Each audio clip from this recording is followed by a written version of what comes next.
Shalom, shalom, bien-aimés dans le Seigneur. J'espère que vous vous portez bien. Moi, je vais bien par la grâce de Dieu. Et je souhaite que vous aussi vous allez bien. Alors aujourd'hui, nous allons faire une petite vidéo pour nous entretenir sur l'amour de Dieu. La Bible nous dit dans Jean 3,16 que Dieu a tant aimé le monde qu'il a donné son Fils unique afin que quiconque croit en lui ne périsse point mais ait la vie éternelle. Voici ce grand pas, ce grand sacrifice que Dieu a fait. Dieu, lui, il a sacrifié son Fils. Il a sacrifié ce qu'il avait de plus cher. Il a sacrifié son Fils unique qu'il aimait tant, afin que nous puissions avoir la vie. Il a emmené son Fils à la mort, afin que nous puissions ressusciter avec Jésus, afin que nous puissions vivre avec Christ, nous puissions vivre la vie de Dieu par le Christ. Voici l'acte d'amour, l'acte fort d'amour et de bonté, de miséricorde que Dieu a manifesté pour toute l'humanité. À celui qui croit, celui-ci bénéficie automatiquement de cette grâce-là qui nous est faite. Mais nous, qui sommes enfants de Dieu, qui avons accepté Dieu dans nos vies et qui considérons Dieu comme notre Père, quelle est la marque d'amour, quelle est la preuve d'amour, quelle est la manifestation de l'amour que nous avons, que nous faisons vis-à-vis de notre prochain? Quel est l'amour que nous manifestons à notre prochain? Parce que Dieu a donné son Fils pour tous, pour que tous soient sauvés. Mais nous, si nous sommes enfants de Dieu, nous devons aussi avoir l'amour de Dieu en nous. Nous devons avoir la nature de Dieu en nous. Et la nature de Dieu, c'est l'amour. La Bible dit que Dieu est amour. Alors nous aussi, nous devons manifester l'amour. Mais est-ce que nous le faisons vraiment? La Bible nous dit dans le livre de Luc 6, à partir du verset 27, la Bible nous dit: mais je vous dis à vous qui m'écoutez, aimez vos ennemis, faites du bien à ceux qui vous haïssent, bénissez ceux qui vous maudissent, priez pour ceux qui vous maltraitent, et si quelqu'un te frappe sur une joue, présente-lui aussi l'autre. Si quelqu'un prend ton manteau, ne l'empêche pas de prendre encore ta tunique. Donne à quiconque te demande et ne réclame pas ton bien à celui qui s'en empare. Ce que vous voulez que les hommes fassent pour vous, faites-le de même pour eux. Si vous aimez ceux qui vous aiment, quel gré vous en sera-t-on? Les pécheurs aussi aiment ceux qui les aiment. Si vous faites le bien à ceux qui vous font du bien, quel gré vous en sera-t-on? Les pécheurs aussi agissent de même. Et si vous prêtez à ceux de qui vous espérez recevoir, quel gré vous en sera-t-on? Les pécheurs aussi prêtent aux pécheurs afin de recevoir la pareille. Mais aimez vos ennemis, faites du bien et prêtez sans rien espérer.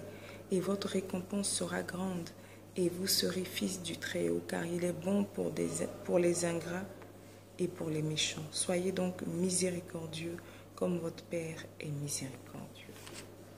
Et le verset qui suit dit: ne jugez point, et vous ne serez point jugés.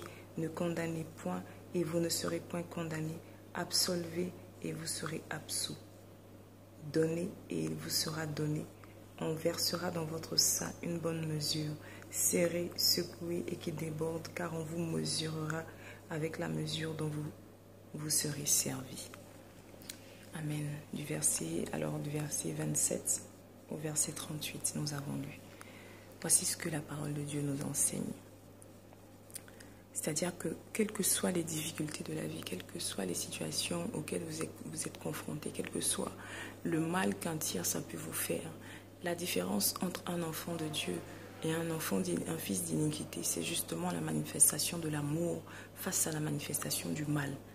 Donc, quelle que soit la dimension du mal et quelle que soit la douleur que vous pouvez ressentir, vous, si vous prétendez être enfant de Dieu, vous devez justement avoir cette capacité-là par l'Esprit de Dieu de pardonner, de laisser tomber et de vous mettre au-dessus du mal qui vous a été fait, au point d'aimer la personne qui vous a fait du mal, au point de faire du bien à la personne qui vous a fait du mal, au point de même prier pour la personne qui vous a fait du mal. Parce que peut-être que cette personne vous fait du mal sans savoir.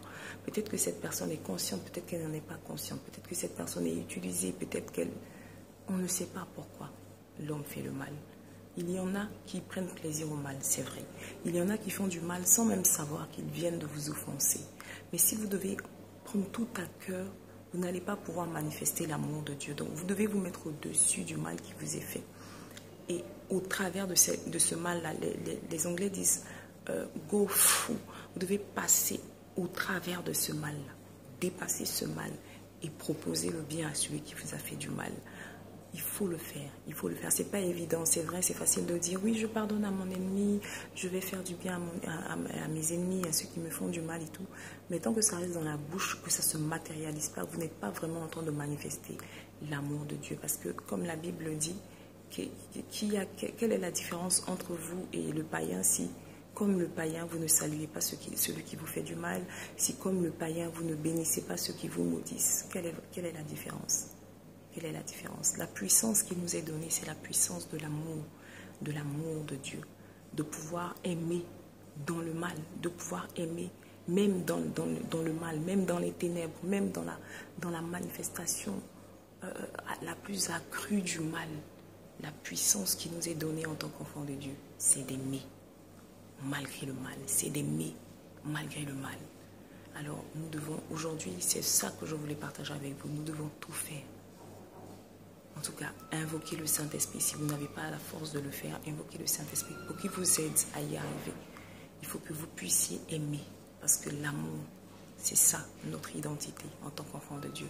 Nous devons aimer notre prochain, nous devons aimer nos ennemis, nous devons aimer tout le monde autour de nous. Il faut que partout où nous soyons, l'amour de Dieu soit manifesté. Il faut que partout où nous soyons, dans tous les domaines où nous intervenons, il faut que l'amour de Dieu soit manifesté. Il faut qu'il y ait la différence. Et cette différence-là doit être l'amour. Enfants de Dieu, nous avons une différence à faire sur cette terre. C'est manifester l'amour de Dieu. Manifester l'amour de Dieu. Il nous faut manifester l'amour de Dieu. Ce n'est pas évident parce que le mal s'accrue.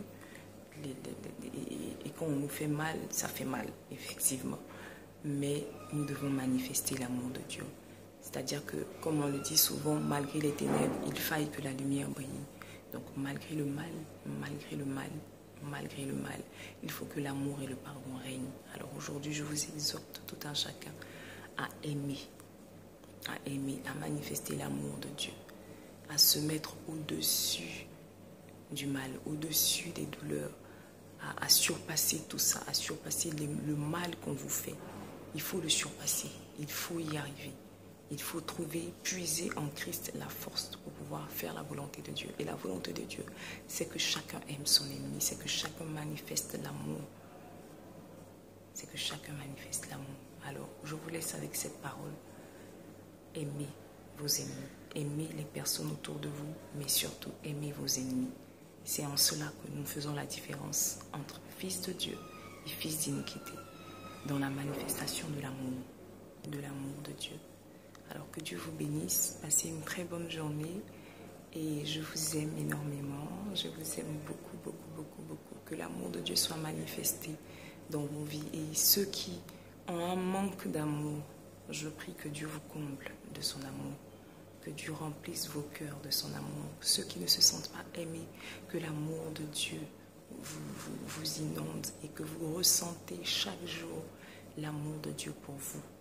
L'amour de Dieu pour vous. Vous pouvez ne pas ressentir l'amour des hommes autour de vous, mais malgré cela, aimez.